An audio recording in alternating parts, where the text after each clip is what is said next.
Are you part of a nonprofit organization, a youth group looking to raise cash for your cause? Stay tuned at the end of this video to learn how you can bring the action and excitement of the Millennium Wrestling Federation to your town live, featuring the superstars and legends of yesterday, today, and tomorrow.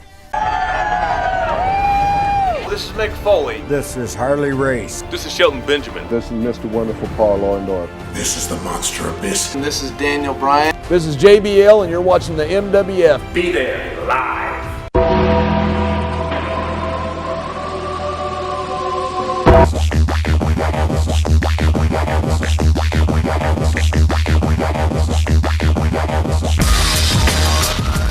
Wrestling fans from around the corner and around the world, welcome to another installment of Wrestling Insiders from MWF Studios just north of Boston in downtown Melrose, Mass. in the zip code of champions 02176.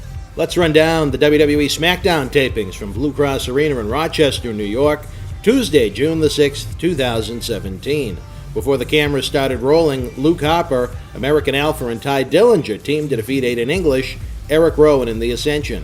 SmackDown Live opened with Commissioner Shane McMahon and the 5 women that'll compete in the historic first ever women's Money in the Bank ladder match June the 18th. Shane showed off the female version of what the Money in the Bank briefcase will look like. The ladies cut promos on each other until the lights went out and Naomi came to the ring. She said she loved being the women's champion but wished she could have competed in this historic Money in the Bank match. The lights went out again, and this time it was the return of Lana, looking very blue in her dress. This was her first appearance since being drafted over from Raw. She danced to the ring.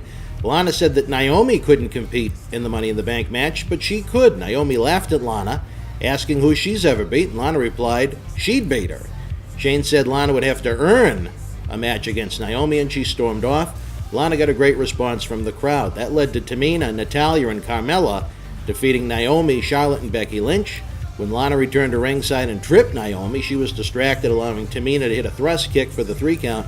Feels like I've seen this match 812 times, but it felt fresh with the inclusion of Lana. With the Money in the Bank match signed, I'm going to guess that there's going to be a championship match between Naomi and Lana on pay-per-view, and that was confirmed later on by Shane McMahon with Naomi requesting it.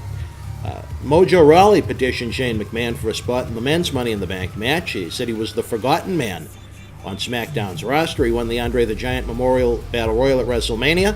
He wanted an opportunity, saying that he was the only guy that's beaten Jinder Mahal since Mahal was drafted to SmackDown. Shade said he'd allow Mojo to enter Money in the Bank, but he'd have to defeat Mahal on SmackDown. In a rematch from last week, Money in the Bank match participants met as AJ Styles pinned Dolph Ziggler with the Styles Clash. This was an excellent match. I would have loved for it to have had more time allotted to it. Even in a losing effort, Ziggler looked superb, working like a true heel, using the ropes for leverage. The type of things that today's quote-unquote heels overlook far too often in trying to get heat and a negative reaction from the fans. There was another episode of The Fashion Files with Tyler Breeze and Fandango. There were fans that enjoy this comedy. I'm not one of them. I continue to believe that there's money and Breeze is a singles heel. They were interrupted by the returning New Day, who needed help getting intel on the Usos for their tag team championship match at Money in the Bank. This was all in black and white with old school television cop music playing in the background. It was different. I guess it was amusing enough. I'd rather see scenarios like this used for people that don't have great in-ring talent. That makes more sense to me. It was announced that the 16-time world champion John Cena returns to SmackDown Live on the July 4th episode, appearing on WWE programming for the first time since WrestleMania. WWE World Champion Jinder Mahal defeated Mojo Rawley, ending any hopes of Rawley being able to compete in the Money in the Bank match. I like this match, and that it put over the importance of the Money in the Bank match, someone trying to compete to enter it, and it actually acknowledged a previous television loss that in 2017, I should say, are all but forgotten about the next week. Mahal used his finisher to get a clean pin. He then cut a promo after the match saying he'd cured WWE of Randy Orton, and the fans would be forced to accept him as the modern-day Maharaja. They're overdoing this phrase no one will use, like they overused Lunatic Fringe for Dean Ambrose that I don't think anyone ever used. The New Day made their long-awaited SmackDown debuts as Xavier Woods and Big E defeated the Colognes. Thought this was a really good tag team match. Would love to see an extended program between the two teams. Kofi Kingston didn't get involved in this match. Not sure if that means he's not 100% recovering from surgery.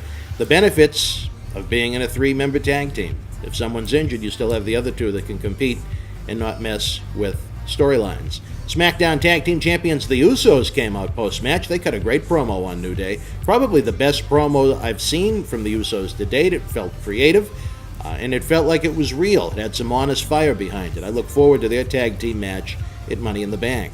Baron Corbin beat the hell out of Sami Zayn in the back as part of the continued build of their participation in the Money in the Bank ladder match. I still say it was the wrong call to have Corbin lose to Zayn twice via pinfall in recent weeks, but the build to make Corbin a threat has been very good.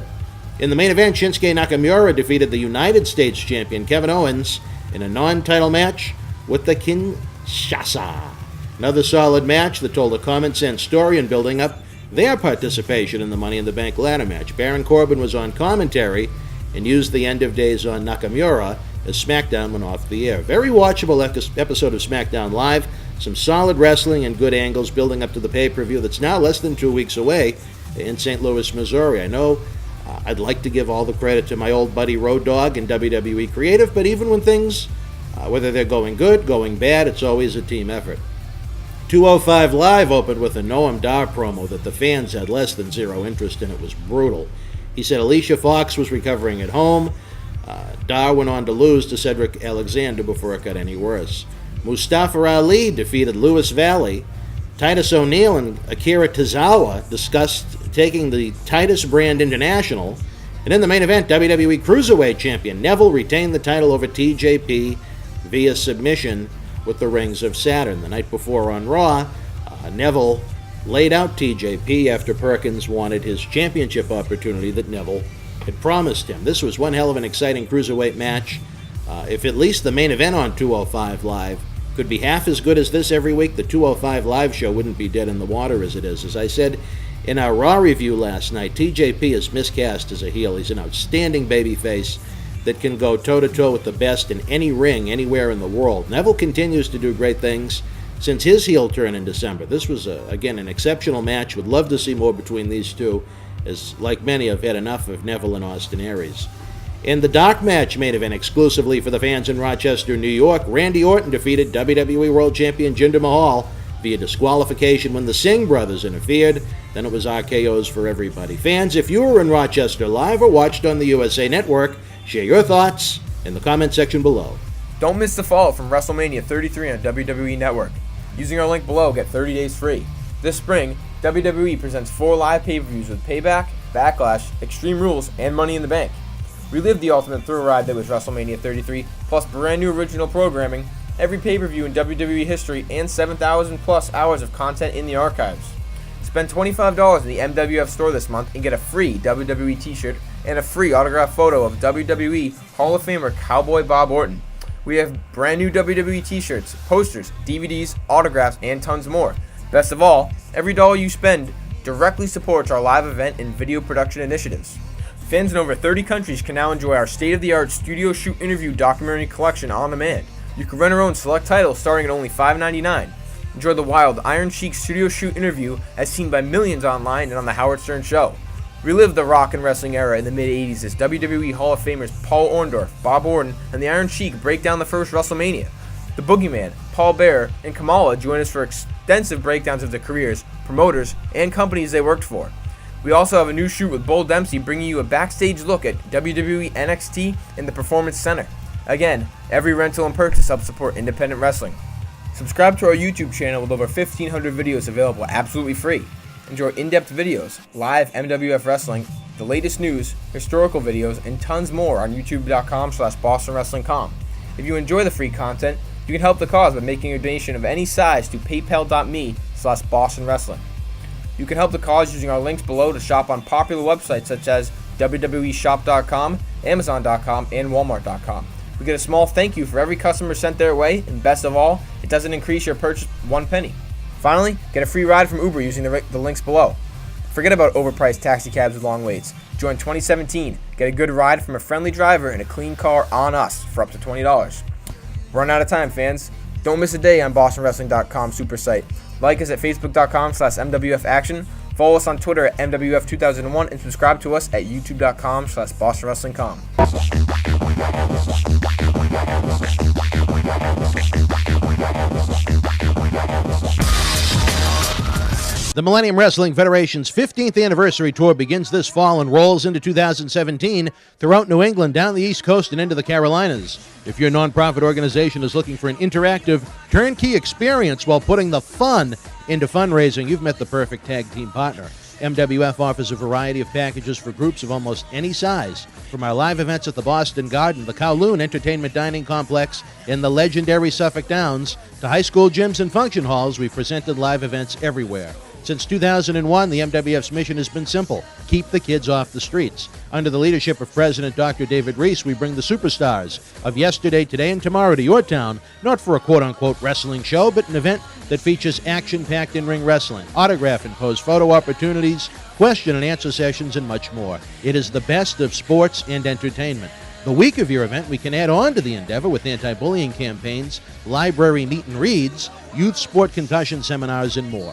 Our live events are fit for fans of every age, from 5 to 95. This fall, as part of our new Kids Club program, we offer live event experiences exclusively for the youngest of fans. On the flip side, we can also produce a tailor-made event for fans of an older demographic as well. We work with you every single step of the way to get the word out to fans near and far, on our local television offerings, and to over 50,000 fans and growing on our social media platform. Your success is our success. If your group has had enough of boring candy bar and wrapping paper sales and has the energy to team with our passionate fan base, bringing the MWF experience to your community is the answer to put smiles on faces while raising cash for your cause. Contact us today to get the ball rolling for your custom-made event that you'll want to bring back year after year. Don't just take it from us. Here are folks we've teamed with in the past.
You already know Kowloon Restaurant, established in 1950 and spanning 4 generations, serves a multi-Asian menu. Did you also know that Kowloon Restaurant is New England's premier Asian dining and entertainment complex, serving Cantonese, Szechuan, Thai, and Polynesian cuisine? And did you know that Kowloon Restaurant is also the home of the finest Japanese sushi? If you haven't dined at Kowloon Restaurant lately, then you simply haven't dined at Kowloon. Kowloon Restaurant, Route 1 North in Saugus.